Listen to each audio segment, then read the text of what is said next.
I'm tired of all these stories. These neo-colonial civil servants who have been holding us back, I have put my foot down, say I don't want to hear those stories. And Uganda is developing and it will develop because I don't entertain that nonsense anymore. I banned the export of minerals from Uganda. So when I banned them, they are flocking in now.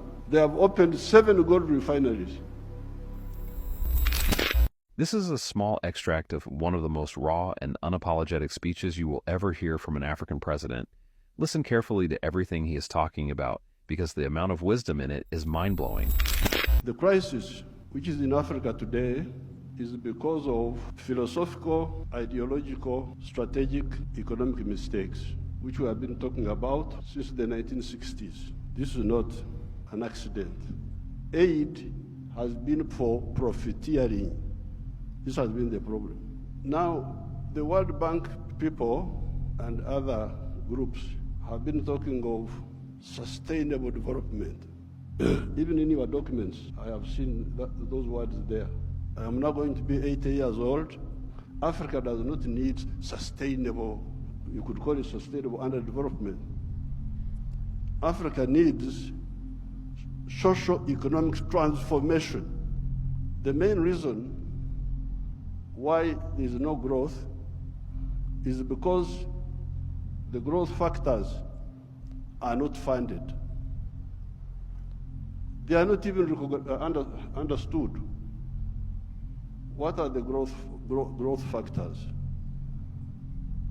We now talk of private sector-led growth. Yes, but for the private sector to grow, what does it need? It needs low costs of production. And what are the low costs of production? Number one, transport. You must have low transport costs. Where do low transport costs come from? From the railway. If you don't fund the railway, how will you get low transport costs? Wonderful people. Banco Mundial, IMF, all of these. Where will low cost of production come from if you don't have a railway? I have been here for the last 64 years. I've been watching as a student leader, as a freedom fighter, now as the leader of a country. How many railways have been constructed or funded in Africa? The few that have been was by China, the Tanzania Railway to Zambia, and recently China, another one here in Kenya, and then Tanzania on their own, they are building a railway line. So if you are talking of helping Africa, the railway, because if you fund the railway, you will have low cost of transport, and you can produce products which are cheap, which can be bought in the world. The second cost pusher is electricity. If you don't find electricity, and you talk about sustainable development, what are you talking about? Private sector-led growth. Electricity, we must have low-cost electricity, not exceeding 5 cents per kilowatt hour. That's what I insist on in Uganda. I'm tired of all these stories. These neo-colonial civil servants who have been holding us back, I have put my foot down, say I don't want to hear those stories. And Uganda is developing, and it will develop, because I don't entertain that nonsense anymore. Borrowing for what? Capacity building. Imagine seminars. They call you in a hotel, you eat chapati, you eat mandazi. They say that is capacity building. Capacity building should be on the ground, not just seminars. The third one, those people who talk about private sector-led growth, private sector-led growth. I have been trying to borrow money for our UDB, Uganda Development Bank, a bank which funds manufacturers. No, I don't get support for that. Instead, they want me to go, my people to go to commercial banks. But commercial banks cannot give, no, those commercial banks are to encourage imports, because the only person who can borrow money and pay it back from a commercial bank is a trader who goes to China, goes to where, Dubai, brings products, sells them quickly, and pays back. So, if you are serious, I needed to hear about the low-cost funding for manufacturing, not for stories, not for what, no, manufacturing. How about funding for irrigation? So in order to stabilize, I've been trying to look for a loan for irrigation. I can't easily get it. Very difficult to get. A loan for seminars, very quick. The civil servants, what? Now finally, Uganda is a very rich country. But one of the problems we were having was that our people were outside the money economy. They were in what they call subsistence sector. They just produce for eating, produce for eating, produce for eating. So I was looking for money. Please give me money to give coffee seedlings to these fellows who are just producing for the stomach, so that they can produce for the stomach, but also produce for the pocket, so that they join the money economy. You cannot imagine that by 2013, a few years ago, 68% of the homesteads in Uganda were still in the subsistence sector, in the non-money economy. You audit your countries. What is the situation? What is the percentage of the people? So I had now to use my own money, because I couldn't borrow money from anybody. The loans are for capacity building, for, I don't know, sometimes they give for ICT. So we said, no, everybody must be involved in the money economy. We couldn't get any support for that. But we funded it ourselves. Each year, we spend about $300 million of our own to make these villagers join the money economy by producing for the stomach, but also for the pocket. And from 2013, I was now told that for the first time, 61% of the people are in the money economy of the homesteads. It is only 39% that are still out. You imagine those are still there, just eating, no money. Then you get your neo-colonial civil servants. They talk of import support. Imagine there is money for import support. Import support. The governor writes to me, reports, we have got import cover for so many months, but I don't want to import, I want to export.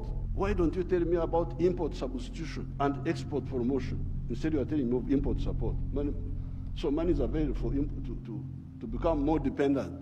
Now, finally, the curse, which we told our people about in the 1960s, we told them, part of the wars we fought in Uganda, we had to get rid of the neo-colonial groups which were there, which were stopping us from thinking. We had to get rid of them by force. But one of the problems was Africa producing raw materials, matière primaire, they call it in Français, matière primaire. Raw materials. Imagine coffee. The global value of coffee is $460 billion. All the coffee producing countries of the world, Brazil, us, all these, we only get 25 billion of that. Out of the 460 billion, the coffee producing countries get 25 billion. And Africa gets only 2.5 billion.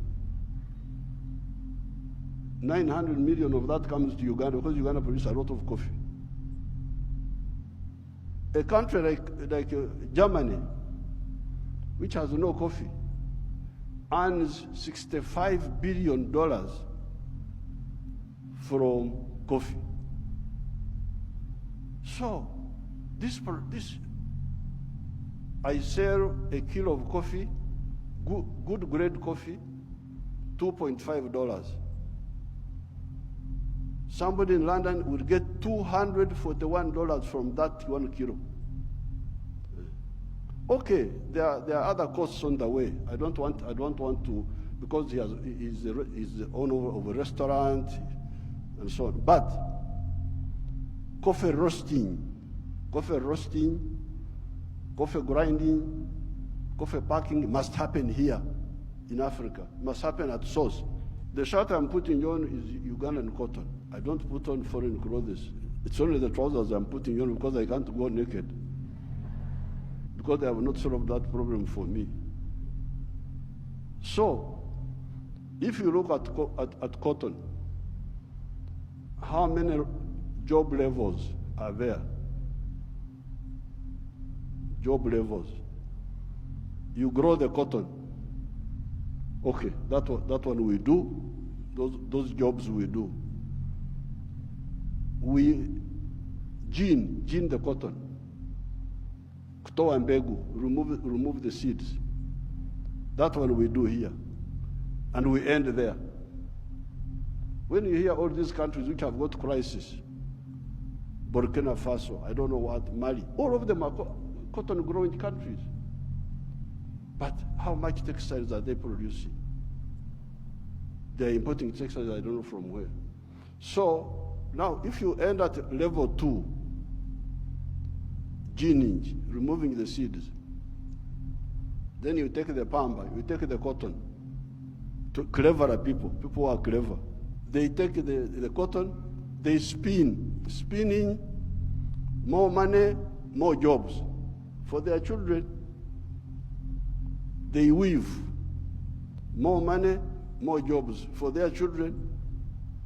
They put the print, more money, more jobs for their children.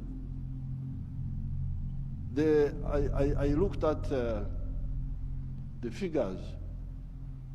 Uganda consumes 276 million meters of textiles each year. And that wonderful country of yours spends $880 million on clothes. Some of them dead people's clothes from Europe. When people die, their clothes, they are sent to you people, to Africa. And we spend 800, all the money we earn from coffee goes back to bring dead people's clothes. But we have got one factory there called Nitil. It produces 25 million meters. So in order to clothe our people in Uganda without importing, we need about 11 factories like the one of Nitil. And they would employ about 20,000 people. So and we would save $880 million, which we are just giving to other people. So this Ida, what did you say about the modern slavery of the Africans, of producing raw materials? I banned the export of minerals from Uganda. And I banned them. Piga marufuku. Then the agents were going in the corridors, what Mufanyi, no mineral will come from Uganda if it's not processed. You wait until I go away, you can steal the minerals, but not now. I banned this export of unprocessed minerals in 2012. My young brother, His Excellency Ruto, I forgave him and gave him some little iron ore for, I think, 2 or 3 years, because I've got a lot of iron ore, one of the best in the world.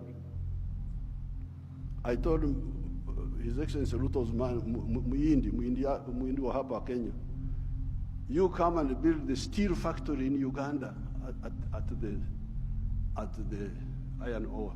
Oh, yeah. I've already built in Mombasa.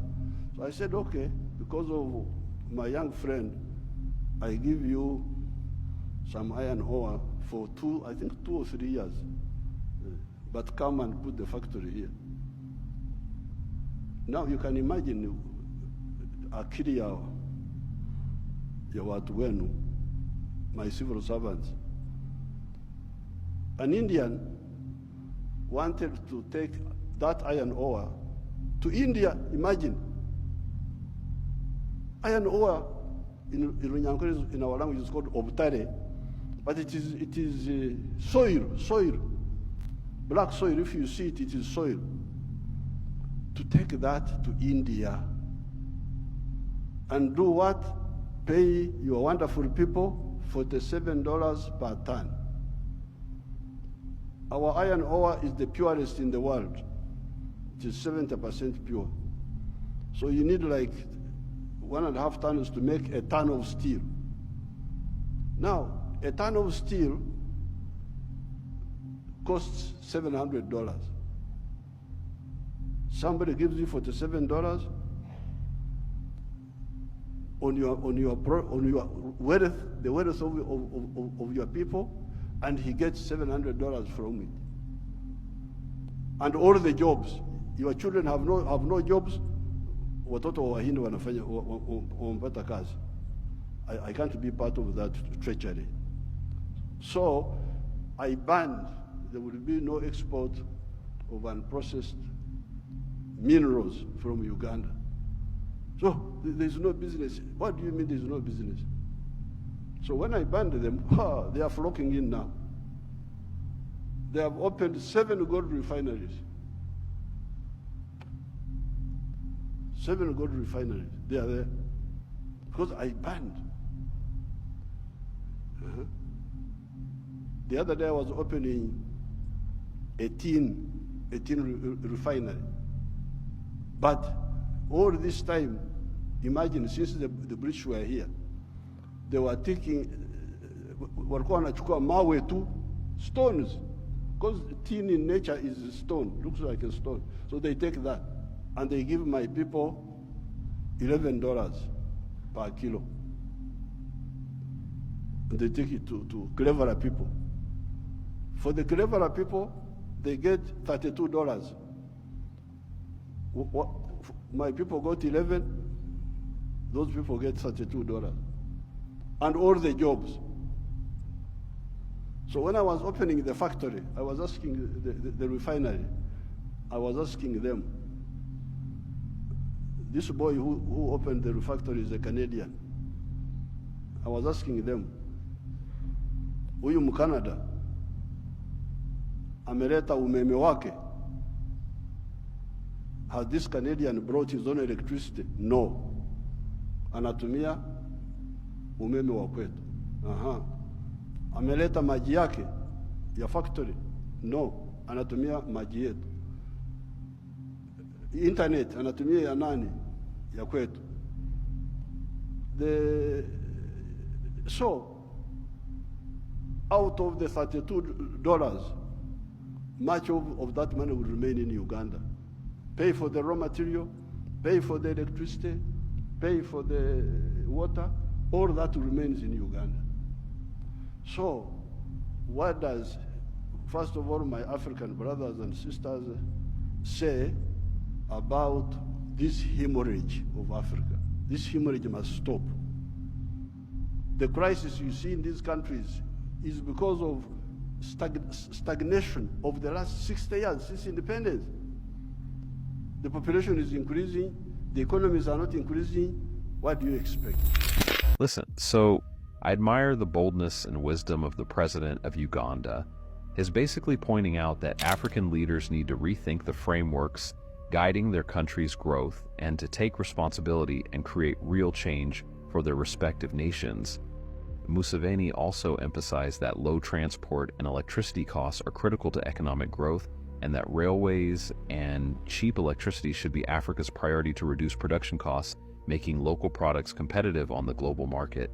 The big question that we should all ask ourselves is, why is funding or aid not going to these essential projects, but rather all the money is wasted on non-important projects? Like Museveni pointed out in his speech, he mentioned so many issues that his country has been facing and some solutions that have worked for them. Anyways, at the end of it all, Museveni's speech was powerful, but will it really challenge or inspire other African leaders to take ownership of their country's growth and build economies that benefit Africans first? If you enjoyed this video, hit that like button and subscribe for more videos like this.